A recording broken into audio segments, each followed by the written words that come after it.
It's been 20 years, and this story about the old and young prophet is still upsetting me and my homegirls. Let's get into it.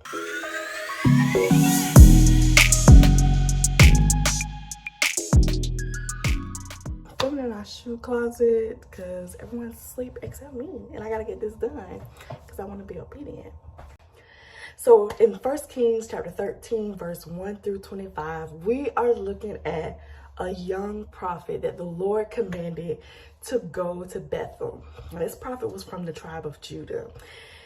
He was given strict instructions to go to Bethel, give a word from the Lord to King Jeroboam, and get out of there. Now let's talk about what happened. So he goes to Bethel, finds King Jeroboam offering sacrifices, firing up incense at the altar. For those who think incense is of God, yeah, right. But that's a whole nother topic.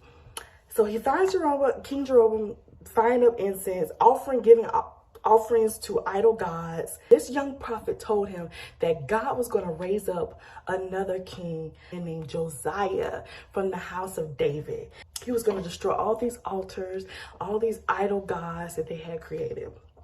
So Jeroboam got mad, stretched out his hand and told his men to seize him. As soon as he did that, his arm was frozen solid. He could not move. Not only did that happen, the altar was torn and the ashes fell over, just the way the young prophet said it would happen. So everyone was amazed. King Jeroboam said, "Come back to my house, eat, drink, be merry." But the young prophet was like, "No, God gave me strict instructions. I got to go back home and I can't leave the way I came. And he told me not to eat from no one's house." So the young prophet left. The word that God gave the young prophet spread throughout the town. And an old prophet from Bethel heard about it. His sons came, told him everything about the young prophet. So the old prophet was like, "Take me to him."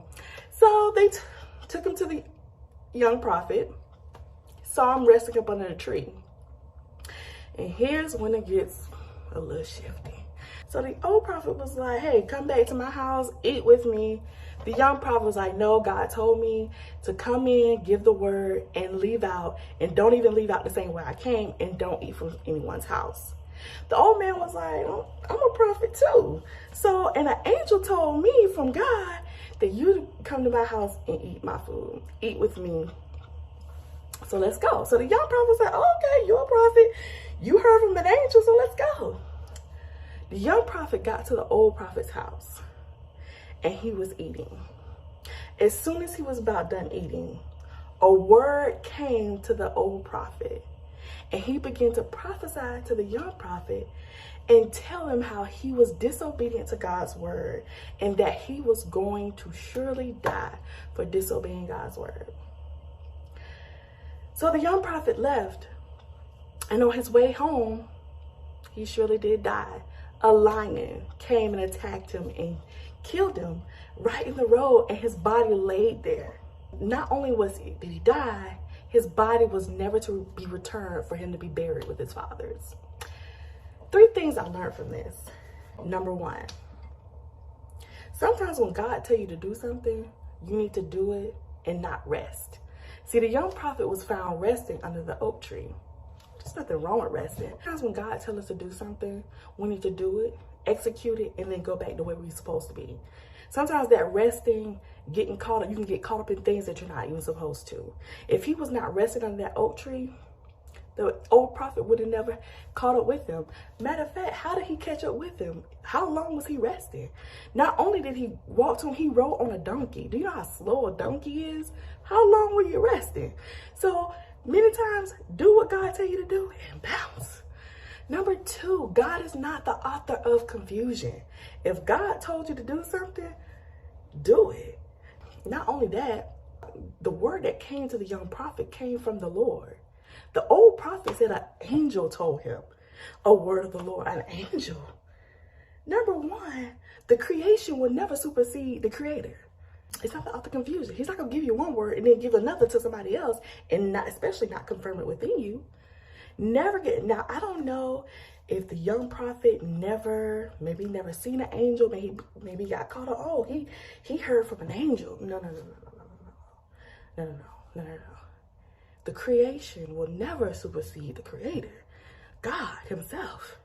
You heard from God. That's one of the greatest honors, to be able to hear from God, and God give you a command. He trusts you with a gift to be able to deliver a message to a people. You can't beat that. And number 3, be confident in who God has called you to be. Stand on your square. He heard from God. God gave him that word. He should have stood on it. I don't care if the other guy was a prophet, the other guy, how old he was. Sometimes you can't even be confused because someone may be older than you, or may have been in a gift or operated in ministry longer than you. It does not matter. Be confident in what God has told you, what he has given you, and you'll be surprised, because the old prophet was amazed how accurate he was. That's the amazing part. The town was so amazed at how accurate he was in his prophecy. The altar was torn, the ashes spilled over just the way he said it would. And when he prayed for the king, when his arm was stiff, he prayed for the king and the king recovered. They were all amazed at that. So was the old prophet. Sometimes people can see what's on you more than you can, and you have to be careful, because people can be jealous, people can be envious, and listening to other people can cause you to miss what God has for you. So I hope this Sunday inspiration was a blessing to you, and I'll see you next week. Bye.